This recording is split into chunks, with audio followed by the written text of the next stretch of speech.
Bonjour et bienvenue à tous à cette session d'information de 13h sur Troy TV. Les journées d'excellence ont été célébrées ce samedi à Dissine et Akpaï dans la province du Yoruba. Pour cette première et deuxième édition de part et d'autre, plusieurs élèves ont été récompensés pour leur mérite. Dans ce journal, nous reviendrons sur les procès de terroristes débutés la semaine dernière à Ouagadougou, le point de ces journées de jugement et les réactions de citoyens burkinabés et d'experts dans quelques instants. Tempête tropicale en Haïti ce samedi, plus d'1 millier de morts au bilan provisoire et plus de 5000 blessés. Le pays est fortement touché par ce sinistre.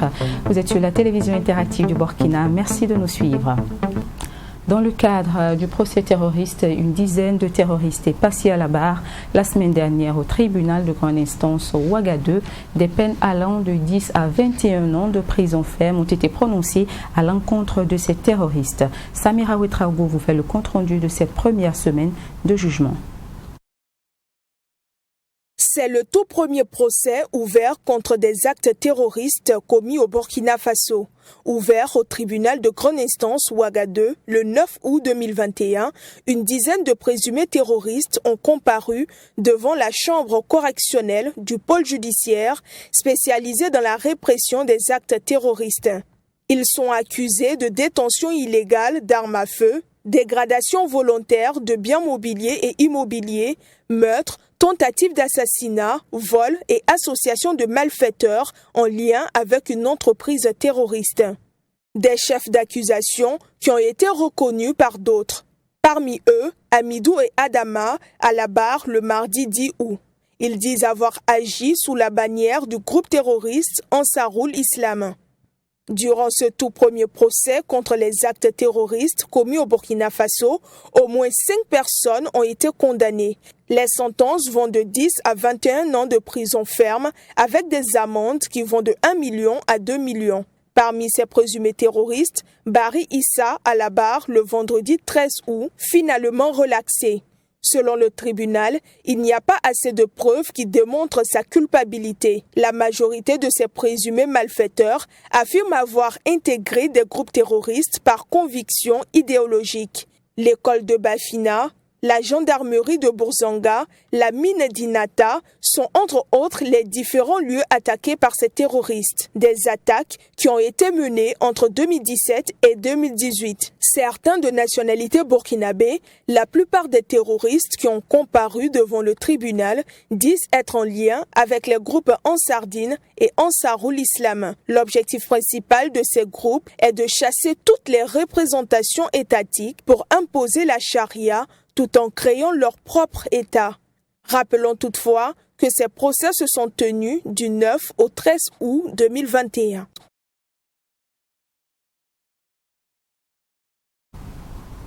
Pour ce premier procès sur le terrorisme débuté la semaine dernière au Burkina Faso, quel regard les citoyens burkinabés portent sur le sujet et quelles leçons peut-on en tirer? Simon Wessou vous fait découvrir les réactions de quelques-uns dans cet élément. Du 9 au 13 août 2021, le pôle spécialisé dans la répression du tribunal de grande instance de Ouagadougou a, au cours de sa première session, jugé plusieurs auteurs d'attaques terroristes perpétrées au Burkina Faso. Une première qui réjouit plusieurs citoyens rencontrés dans les rues de la capitale. Pour eux, ce procès est le bienvenu, vu qu'il permet d'appliquer le droit face aux malfaiteurs qui sèment la terreur dans le pays. Moi, je pense que c'est déjà un début. Ça permettrait donc d'éviter ce que les gens ont appelé les exécutions sommaires, extrajudiciaires. C'est vrai que c'est un sujet où beaucoup de gens pensent que, compte tenu des actes qu'ils ont posés, on ne devrait pas arriver donc à ce jugement-là. Mais moi, je pense qu'il faut aller au-delà de ces jugements, pour que ces procès-là soient des cadres d'école, en même temps sur des questions de sensibilisation. C'est important aussi de juger. Voilà, c'est important de juger. Maintenant aussi, il faut revoir aussi la manière de juger. Voilà, il faut vérifier, voir vraiment si la personne est coupable ou pas. Et ceux qui sont coupables, là, il faut les taxer normalement pour que voilà, ceux qui voient ça aussi au moins voilà, ne se mettent pas dans ce genre de trucs comme ça aussi. Donc c'est mieux de juger et les taxer fort. Pour nombre de Burkinabés, ce procès est d'une importance capitale. Il permet de comprendre les raisons pour lesquelles le pays est la cible de plusieurs attaques. Ils ajoutent que les personnes condamnées peuvent aussi servir de source pour atteindre les membres d'autres groupes terroristes. Non, en disant 20 ans de prison là-haut, c'est comme je vous dis, il y a autre chose à vérifier. Voilà. Mais si on les élimine comme tout le monde dit, qu'un terroriste, quand on l'attrape, on doit tuer. Mais la chaîne qui reste là, qui viendra nous dire ça? Voilà, mais peut-être ce sont des gens clés qui sont parmi les terroristes qui peuvent fournir beaucoup d'informations. Avec leur emprisonnement, par là, on peut avoir d'autres choses. Au cours de ce premier procès, un présumé terroriste a été relaxé pour insuffisance de preuves selon le tribunal. Toute chose qui inquiète les Burkinabés car pour eux, cette libération peut être dangereuse pour l'avenir du pays. Et parlons toujours du premier procès terroriste au Burkina Faso. Nous avons recueilli l'avis d'un expert sur la question. Le docteur Pierre Clavet Milogo, chercheur en droit public, estime que les peines prononcées sont en adéquation avec les différentes lois et conventions signées par le Burkina Faso en matière de lutte antiterroriste. Écoutez-le. Lorsque les premières attaques ont été enregistrées au Burkina à partir de 2015 et qu'on a commencé à enregistrer dans nos prisons de haute sécurité des personnes qui étaient impliquées dans des actes terroristes, les textes ont été revus, notamment le code pénal, le code de procédure pénale. Et lorsqu'on a mis en place le pôle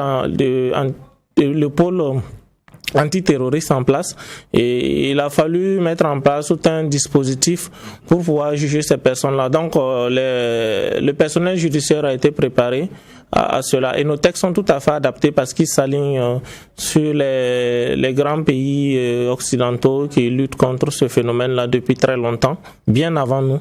Et quand on regarde les peines aussi, les peines sont dans la fourchette qui est prévue par la loi. Quand on prend les crimes, c'est à partir de 10 ans en montant, donc de 10 ans à la perpétuité. On sait qu'il n'y a plus de peine capitale au Burkina. Donc les juges sont bien dans la fourchette et les juges ont appliqué les peines maximales qui sont prévues pour les différentes infractions. Voilà, 20 ans, c'est pas 20 jours, c'est pas 20 mois, c'est beaucoup. Et ça donne assez de temps à la personne pour réfléchir en prison. Nous vous le disions au titre, ce samedi 14 août à Dissine, dans la province du Yoba, l'excellence a été célébrée à l'occasion de la première édition de la journée des lauréats organisée par les ressortissants de la province du Yoba. Une vingtaine d'élèves a été récompensée. Une initiative dans le but de promouvoir l'excellence et stimuler une saine concurrence entre les élèves. Maxime Jean et Bombara. À la mairie de Dissine, dans la province du Yoba, région du sud-ouest, l'excellence scolaire a été célébrée ce samedi 14 août. Du primaire au secondaire, ils sont plus d'une vingtaine d'élèves qui ont été récompensés. Des élèves qui se seront distingués d'une part par leurs résultats intellectuels au cours de l'année scolaire écoulée et d'autre part par leurs performances aux différents examens. Cette première édition de la journée des lauréats du Yoba est à mettre à l'actif des fils et filles de la province. Nous sommes très satisfaits. Il faut dire que nous sommes au-delà même de nos attentes, satisfaits au-delà de nos attentes parce qu'il y a eu une forte mobilisation, d'abord de la population de Dissine, deuxièmement de la diaspora qui est venue de toutes les villes du pays et troisièmement des plus hautes autorités de la province et même de la région du Yoba, et de toutes les personnes aux ressources qui nous ont accompagnés. Et donc cette mobilisation témoigne déjà du succès de cette première édition. Les élèves vivant avec un handicap ont également bénéficié du soutien des promoteurs. Les 3 meilleures bachelières de la province, en plus des vélos, ont bénéficié d'une bourse d'études pour la première année de leur vie estudiantine. Une initiative saluée à sa juste valeur par le secrétaire général de la province du Yoba. Pour une première édition, nous sommes très satisfaits de ce que nous avons vu. Les prix étaient, j'allais dire, vraiment motivants. Et vous avez constaté avec moi que, en tout cas, j'allais dire que le prix le plus bas en tout cas, est au-dessus de 50 000 francs. Donc c'est vraiment encourageant pour les élèves, les encadreurs, les établissements qui ont été primés. Et l'année prochaine, ça va encore stimuler une saine compétition entre les différents établissements, entre les élèves. Et là, c'est vraiment apprécié. La marraine de cette cérémonie, Anne-Marie Christine Yen, députée à l'Assemblée nationale, a pour sa part plaidé pour l'amélioration de l'offre éducative dans la province. Au niveau de la province du Yoba, nous avons des établissements qui n'ont pas d'enseignants de physique-chimie, des enseignants de mathématiques. Pour des séries D, ce n'est pas normal. Donc l'appel est lancé aux conseillers du premier technique, du premier ministre qui est à nos côtés, afin qu'ils puissent transmettre notre doléance au ministre de l'Éducation, afin de paraître à ces insuffisances au niveau enseignant. Reconnaissant aux promoteurs de cette journée d'excellence, les lauréats ont promis de maintenir le cap. Et je remercie tout le monde, les organisateurs, les promoteurs et surtout les enseignants qui nous ont encadrés pour obtenir ces résultats. Je promets toujours à maintenir le cap de l'excellence. Bon, je suis très contente, très fière d'avoir reçu ce prix. Les années à venir, que ça soit plus meilleur que cette année. Désignée meilleure enseignante de la province, Nyamou Djenebou de l'école primaire Mémère A repart avec une moto offerte par la marraine de cette première édition de la journée des lauréats. Rendez-vous est pris en 2022 pour la deuxième édition. Même initiative du côté de Kpaï, une commune rurale de la province du Yoba également, qui a sa deuxième édition de journée d'excellence. Les résultats scolaires des élèves ont été valorisés ce samedi à travers cette journée de récompense. Une soixantaine d'élèves a été primée. Initiée toujours par les ressortissants de la province du Yoba, cette cérémonie de valorisation des mérites visait à encourager les élèves à se surpasser pour un meilleur rendement scolaire. Reportage toujours avec Maxime Jean-Eudes Bambara. Pour cette deuxième édition de la journée d'excellence à Paï, une commune rurale de la province du Yoba, plus d'une soixantaine d'élèves ont été récompensés, qui à travers des prix d'encouragement, qui à travers des prix d'excellence. Les ressortissants de la localité, initiateurs de cette cérémonie, entendent ainsi stimuler chez les élèves l'esprit de compétition. Pour cette deuxième édition, nous avons tenu à revoir la formule pour intégrer réellement l'esprit d'excellence. Contrairement aux autres éditions où on primait juste en fait le premier, nous avons tenu à ce que pour recevoir le prix d'excellence, qu'il y ait un niveau minimum,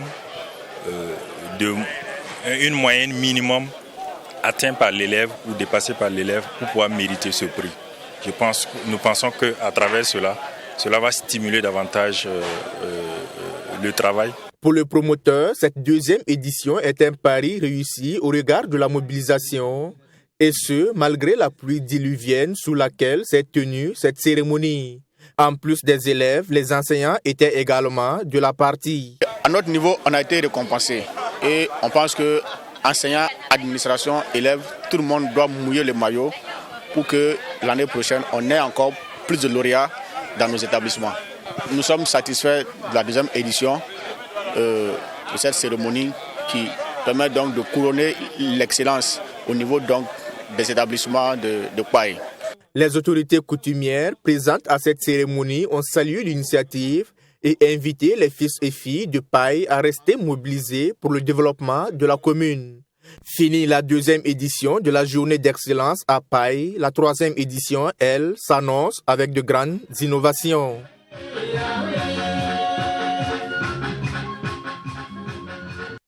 Repas communautaire au profit des enfants défavorisés.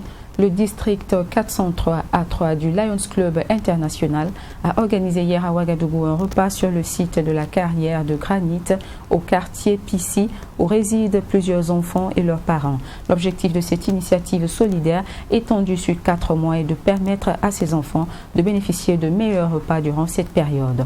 Précision avec Abdoulaye Migné. Durant 4 mois, des enfants issus de familles démunies de la ville de Ouagadougou vont bénéficier de repas chaque jour de la part du district 403A3 du Lions Club International. L'initiative vise à soutenir ces enfants et répondre ainsi à l'une des missions principales de l'association qui est de lutter contre la faim. Et ce sont environ 200 enfants qui seront touchés par cette action. Les bénéficiaires de notre œuvre de ce matin ne sont pas dans la faim, mais on a besoin de les accompagner pour pouvoir mieux les nourrir afin qu'ils puissent être en bonne santé auprès de leurs parents et poursuivre leur éducation en toute quiétude. Et c'est une première que nous apprécions beaucoup parce que cette première activité a permis une prise de contact avec l'association qui coordonne l'éducation de ces enfants et nous avons eu connaissance d'un projet structurant qui sera un centre d'accueil pour ces enfants. Donc c'est une opportunité pour les Lions de réfléchir aussi et voir comment ils vont pouvoir collecter des fonds et soutenir cette association dans la finalisation de ce projet. Ce projet vise à insérer ces enfants dans le système scolaire et socio-professionnel. Et les responsables d'associations prenant en charge ces enfants se sont réjouis de cette initiative qui entre en droite ligne de leur objectif, à savoir la protection des enfants. Il faut dire que c'est une association qui travaille à protéger les enfants qui sont déscolarisés et non scolarisés et qui sont en train de mener une activité dans la vie. Ceux qui travaillent comme apprentis mécaniciens, bronziers, soudeurs, les bonnes de maison, voilà, ceux qui sont aussi à la recherche du travail. Donc pour nous, c'est vraiment pouvoir encadrer ces enfants, voilà, pour qu'ils puissent vraiment avoir une formation professionnelle ou les réinsérer au niveau du système scolaire. Le district 403A3 a réaffirmé son engagement à œuvrer contre la faim au Burkina Faso et à la protection de l'enfance. Il compte également étendre ses actions humanitaires à la lutte contre le paludisme au Burkina Faso. Du sport avant la page internationale, fin de la 10e édition du championnat national de la Fédération burkinabé de Vaud-Vietnam. 160 athlètes ont pris part à l'édition 2021 et les catégories filles et garçons ont marqué le clou de cette finale. Les meilleurs de toutes les catégories de cette édition sont repartis avec des médailles et des attestations. Mamitriana Kamabou vous fait le compte-rendu. Dans la catégorie filles, Oro Elisha Manda du club de Léo a affronté Bibata Sankara de Pau. Après 4 minutes de combat, le club de Léo remporte la finale. Dans la catégorie adulte et garçons de plus de 65 kg, Mamadou Traoré du club UCO était opposé à celui du campus.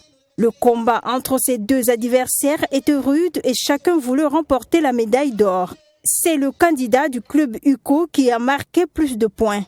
Dieu a facilité aussi que j'ai pu remporter. Mais c'était le faire plus aussi. Voilà. À travers les différents préparatifs qu'on a eus, à travers les différents encadrements qu'on a eus au sein du campus aussi, on a essayé de les mettre en place aussi pour pouvoir remporter. Je me suis bien entraîné seulement. Seulement, bien apprendre les mouvements seulement et connaître mon adversaire par cœur. À cette 10e édition du championnat national, les innovations ont été apportées à en croire le président de la Fédération burkinabé de Vaud-Vietnam. Il s'agit notamment de la performance des athlètes. Cette année, en tout cas, c'était plus meilleur que les autres années. Mais je me suis dit que l'année s'est passée aussi, mais avec le corona, on n'a pas pu faire. Sinon, on avait fait l'année passée, elle était 11e. Avec le 10e et le 12e, c'était bien. Qu'est-ce qui a changé? Il y a eu beaucoup de changements avec les athlètes, avec les combats. En tout cas, tout le monde, c'est le nouveau combat, nouveau technique. Avec les techniques, en tout cas, les enfants ont bien travaillé. Et je me suis dit que si on continue comme ça, on pourra aller au niveau international et puis on va avoir des médailles. Ce sont au total 160 athlètes de toutes les catégories qui ont pris part à l'édition 2021. Le parrain de la 10e édition présent à cette cérémonie a encouragé ses participants pour leur talent. Il a par ailleurs félicité le père fondateur de ce art martial au Burkina Faso. C'est un plaisir pour moi d'avoir accompagné cette 10e édition. Écoutez, c'est comme vous l'avez si bien dit, c'est de haut niveau. Si je dis haut niveau, en tout cas, j'estime que les démonstrations ont montré que les jeunes maîtrisent très bien la pratique de ce sport-là et on ne peut que les encourager à poursuivre. Voilà. Et je voudrais profiter de l'occasion pour féliciter donc le président de la fédération, en tout cas qui n'a fait aucun effort pour pouvoir réussir cette 10e édition. Vaud-Vietnam est pratiqué par plus de 400 personnes reparties dans une dizaine de localités. Il a été introduit au Burkina Faso depuis 1987. À l'international, après le regain de pouvoir des talibans en Afghanistan et le départ de plusieurs ressortissants étrangers, la fermeture de certaines ambassades et institutions internationales, la Russie a décidé de maintenir et continuer ses relations diplomatiques avec les talibans. Elle a annoncé ce week-end ne pas avoir l'intention de fermer son ambassade ni d'évacuer son personnel. Alors que les Occidentaux évacuent leurs ambassades en Afghanistan, la stratégie plus conciliante des Russes détonne au milieu du chaos. L'ambassadeur russe à Kaboul doit rencontrer les talibans ce mardi pour évoquer la sécurité de l'ambassade russe dont l'évacuation n'est pas envisagée. Déjà dimanche, les Russes assuraient avoir reçu des garanties de la part des talibans. L'ambassade est totalement sécurisée, déclarait dimanche l'ambassadeur russe, qui en viendrait presque à ne pas regretter l'ex-pouvoir afghan. Sous Ashraf Ghani, il y avait 5 ou 6 explosions par jour à Kaboul, dit-il. Selon l'ambassadeur, la reconnaissance ou non par la Russie du nouveau pouvoir afghan va dépendre de ses agissements. Ces dernières années déjà, des représentants des talibans ont été reçus à Moscou à plusieurs reprises. L'objectif pour la Russie est d'éviter une déstabilisation de la région près de sa zone d'influence. Nous ne sommes pas des ennemis des talibans. Sinon, ils n'auraient pas eu affaire à nous et ne garantiraient pas la sécurité de l'ambassade russe à Kaboul. Oui, nous avons des contacts, nous ne l'avons pas caché. La Russie assume désormais le rôle de leader dans la promotion d'un dialogue pacifique entre l'Afghanistan, désormais taliban, et les autres grands partenaires internationaux. La Russie n'est pas la seule grande puissance à faire preuve d'ouverture. Pour préserver ses intérêts sécuritaires et économiques, la Chine, qui partage un bout de sa frontière avec l'Afghanistan, a dit vouloir entretenir des relations amicales avec le nouveau pouvoir afghan. Tempête tropicale en Haïti, plus de 1400 morts et plus de 5000 blessés. Un séisme qui a touché le sud-ouest de l'île caribéenne samedi dernier.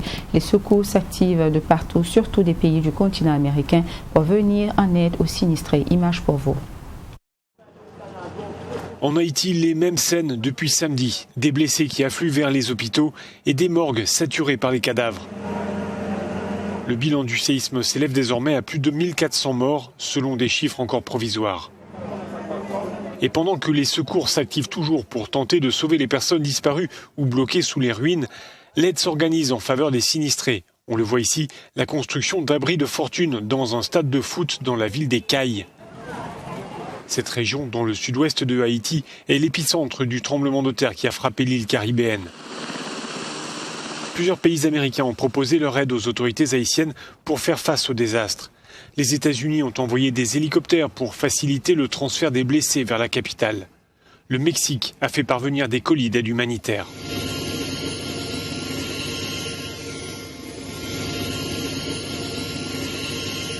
Ce qui inquiète désormais la population haïtienne, c'est l'arrivée de la tempête tropicale baptisée Grace. Cette tempête est en train de traverser la République dominicaine, voisine de Haïti. Elle apporte des vents violents et surtout de fortes précipitations.